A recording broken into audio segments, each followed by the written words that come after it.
The producer's purpose is to suggest some possible explanations, but not necessarily the only ones, to the mysteries we will examine.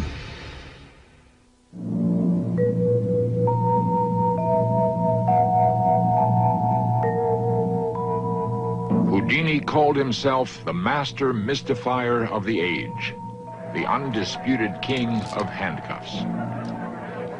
No ropes could bind him, no icy waters drown him. Imprisoned in chains or suspended in straitjackets, Houdini emerged from every restraint. Though denying he had supernatural powers, he spent his life in pursuit of death and hoped to communicate from beyond the grave. What were the secrets of the great Houdini?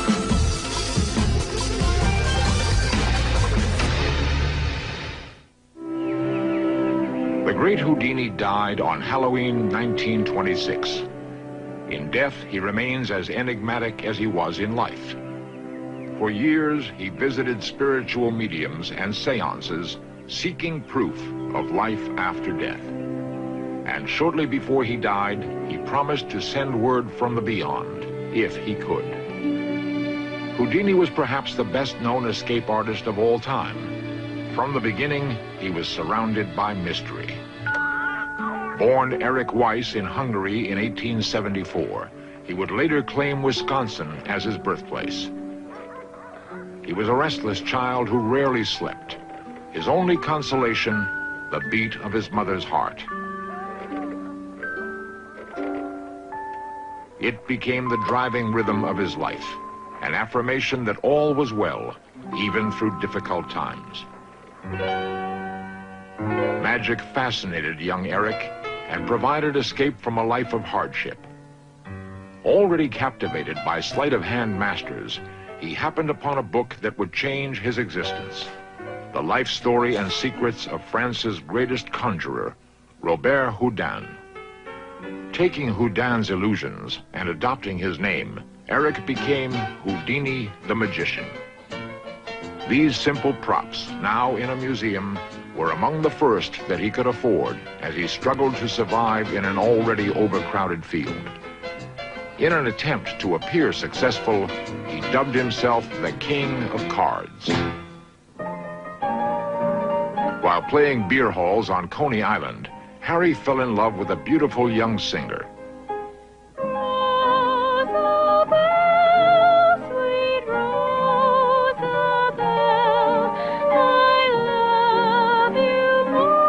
Her name was Beatrice Ronner. Harry called her Bess. She was part of an act called the Floral Sisters, and just 18. Although Harry was Jewish and Bess Catholic, their romance blossomed. Despite her family's objections, within weeks she would become Mrs. Harry Houdini and join his act. The highlight of their show became a disappearing trick called Metamorphosis, in which Harry and Bess would exchange places inside a bag, inside a trunk, in 3 seconds. Although audiences were intrigued by the illusion, it was not unique, and Harry would continue to seek new tricks. Handcuff escapes were common entertainment, though the audiences knew that performers used phony cuffs. But Harry practiced with real ones every night. He developed a locksmith's mastery of what became a huge collection and could escape from every cuff. Still, the audiences were unimpressed, so Houdini searched for a more challenging restraint. He found it in the straitjacket. After seeing an inmate at an insane asylum struggling futilely in such a device, Houdini was inspired to incorporate the stunt into his act. This rare piece of film documents his entire escape in less than 3 minutes.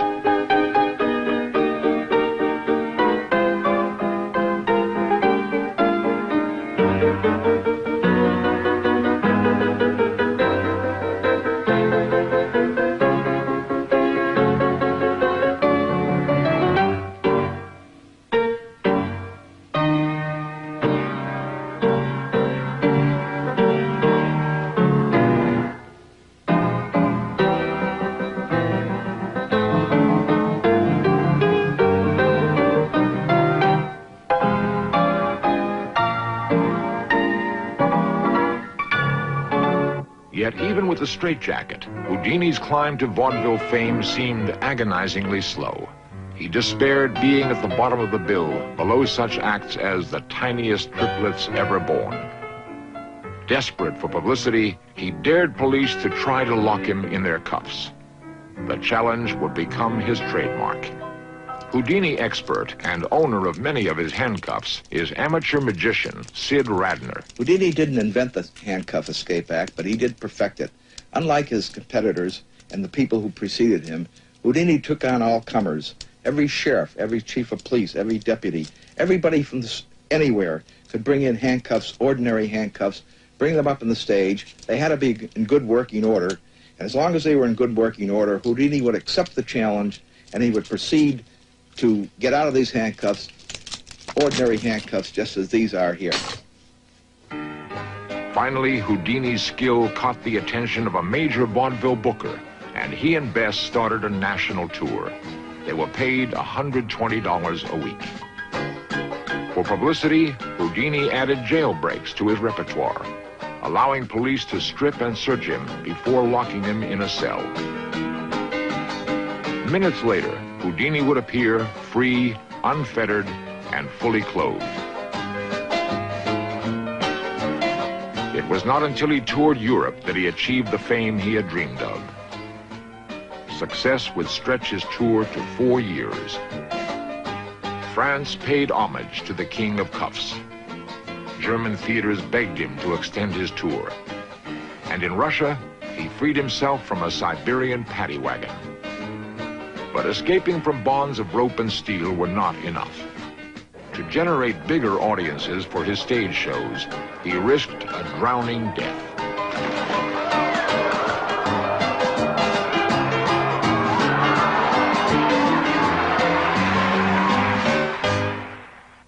Houdini yearned to share his success with his now widowed mother. So he sent for her in Budapest, and giving her a gown designed for the late Queen Victoria, presented her like royalty to relatives and old family friends. Triumphantly, he returned to America as a vaudeville headliner, earning $1,200 a week.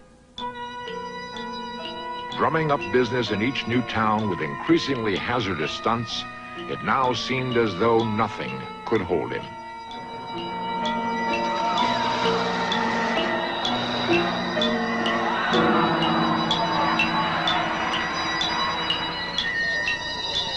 It was impossible for audiences to understand how he could survive in a box, in the dark, underwater, for 4 minutes.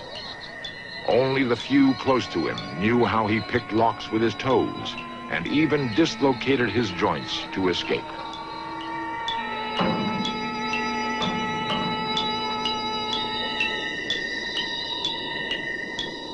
The crowds always wondered if this time Houdini would die. How often did he wonder himself? Death fascinated him, and he would frequently hire a local photographer to take his picture by a famous tombstone. He even arranged a stunt in which he was buried alive 6 feet deep. The weight of the earth nearly suffocated him. He swore he'd never attempt it again. Houdini delighted in convincing his audience he was always just a breath away from death. No stunt achieved that better than the water torture cell. The audience was allowed to inspect the 100-gallon tank, but they could never detect a trick. Behind a drawn curtain, Houdini would somehow escape and then wait unseen as minutes passed. When the audience could bear the tension no longer, Houdini would emerge, breathless, to their immense relief. Some were so amazed by Houdini's prowess, they were sure he possessed paranormal abilities. Magic expert Walter Gibson discussed this issue with Houdini during their friendship in the 1920s. The question has been raised about Houdini's approach to the supernatural.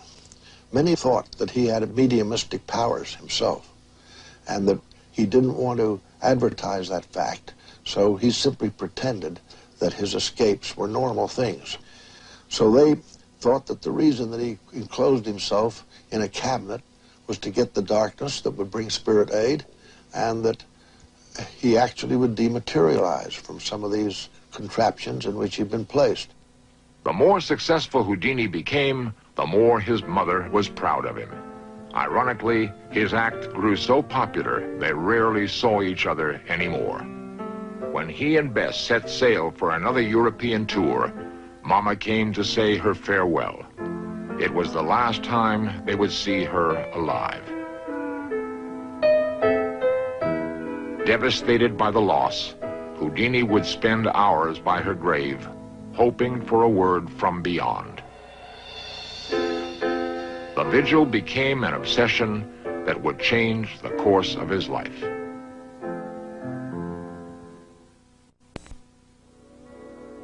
Houdini entered a period of intense mourning following the death of his mother. He edged his stationery in black and published elaborate tributes to her. After a year, he recovered from his grief and burst upon the American scene with renewed vigor and purpose. The public response was greater than ever as Houdini introduced a new twist to his straitjacket escape. Although it appeared more dangerous, Houdini would later admit the inverted position made his release simpler. In city after city, his genius for publicity drew huge crowds and packed the theaters night after night.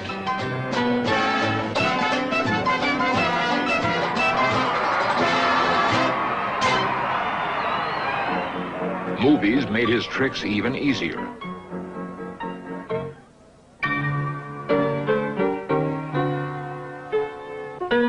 Playing characters named Harvey Hanford and Harry Harper, the movies and serials featured the stunts that had made him famous.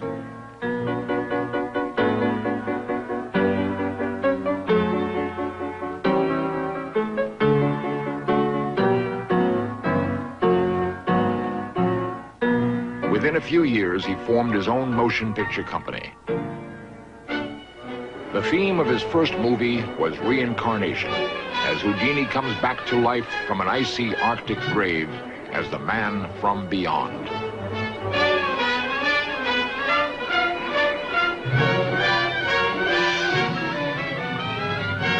The plot of the movie nearly caused him disaster at Niagara Falls. Despite Houdini's safety precautions, the stunt almost killed him and his co-star.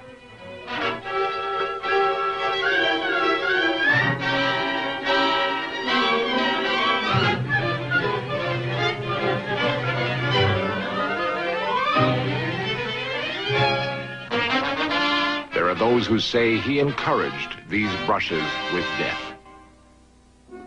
Death and what lay beyond would always fascinate Houdini, for this was the barrier that separated him from his beloved mother. Trying to contact her became an obsession. During the 1920s, spiritualism was widespread, giving hope to the living that they could communicate with the dead. Mediums prospered in darkened seance rooms. Sir Arthur Conan Doyle, author of Sherlock Holmes, was one of its major advocates.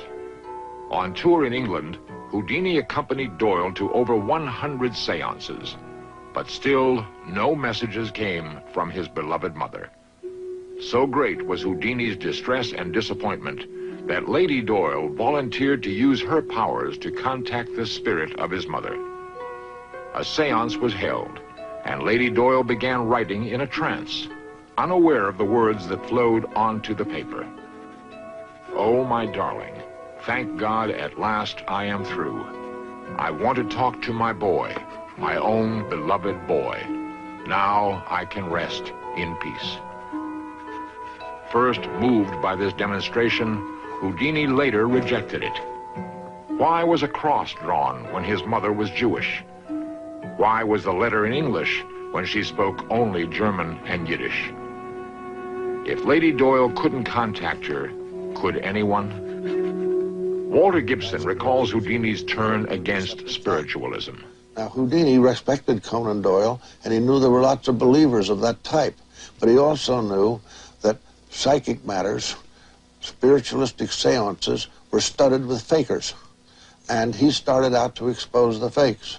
Houdini and Bess knew all the tricks of the spooky trade. Billed in their struggling years as Professor Harry and Mademoiselle Beatrice, they faked spirit writing on a slate and did a phony mind-reading act.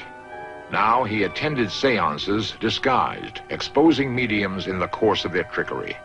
Soon he incorporated his debunking into his stage performance, demonstrating how bells were rung by spirits, how photographic negatives were tampered with to produce ghostly images, and how props were used to fake spirit voices. Somebody would hold a trumpet. Houdini would stand away from the trumpet and whisper, and they didn't see him whisper, but they would catch these voices as though they came through the trumpet, and he showed how that was done. He explained several other spiritualistic tricks, but the one that was most impressive was the slate writing.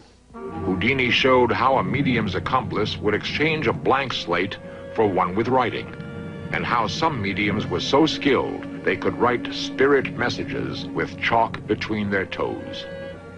Houdini challenged mediums to prove their claims were real, and so did the prestigious journal The Scientific American, whose publishers asked him to join their investigation committee.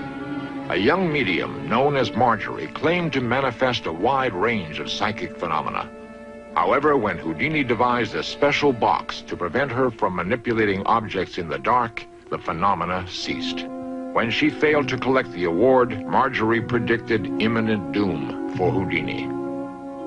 As he began his September tour in 1926, Houdini himself had the premonition he would never see his home again.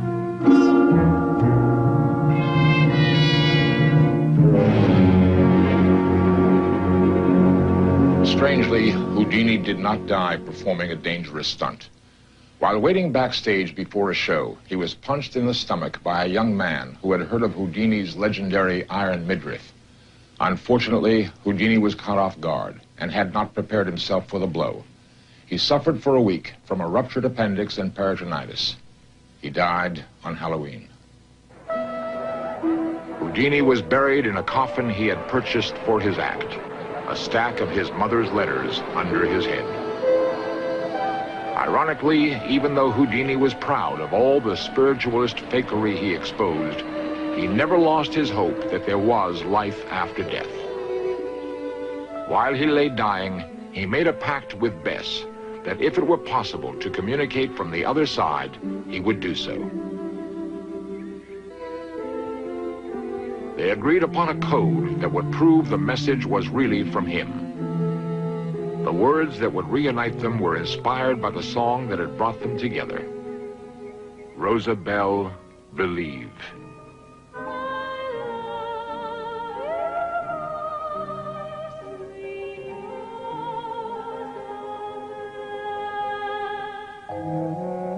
Bess did believe and kept the light of hope burning in their home. Mediums claimed to make contact with Houdini, but the code words were never right. Finally, the agreed-upon message was produced by psychic Arthur Ford. Bess confirmed it at first, but later discovered there were ways he could have learned the code, ways that were not supernatural. On Halloween 1936, 10 years after Houdini's death, Bess and a circle of Houdini's friends met in Hollywood for a last seance. The event was recorded. O thou disembodied spirits, we greet thee. It is the spirit of Houdini we wish to contact. Are you here, Houdini? Please manifest yourself in any way possible. We have waited, Houdini, oh, so long. Speak, speak, Harry. In the name of humanity and love, if there is communication from the great beyond, come through with the evidence. Speak, speak, speak, speak, speak, speak. The evidence did not come. Bess sadly closed her final seance. My last hope is gone.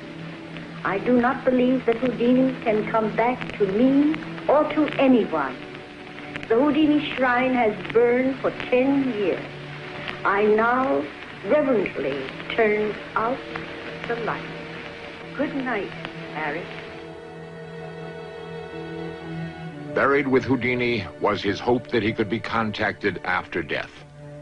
Although Bess gave up, there are still those who try to reach him and dream that he may yet be the man from beyond. Although Houdini's will specified that all his illusions and theatrical props be destroyed after his brother's death, many of them have survived in private collections. At the Houdini Hall of Fame in Niagara Falls, Canada, 2 of his challenges still wait to be met. Since his death more than 50 years ago, no other magician has exactly duplicated his escape from the water torture cell.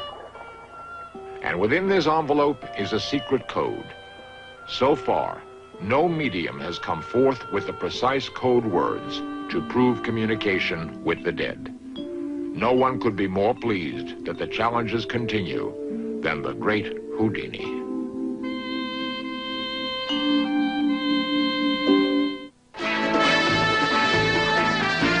Coming up next, agents unraveled the events surrounding the murder of a state prosecutor on FBI, The Untold Stories. Then History's Crimes and Trials chronicles the Hollywood crime rampage of Charles Manson and his cult followers. And later tonight, Hex Factor Week continues on History's Mysteries with a journey into America's psychic past, from seances to CIA telepathy. At 8 here on the History Channel, where the past comes alive.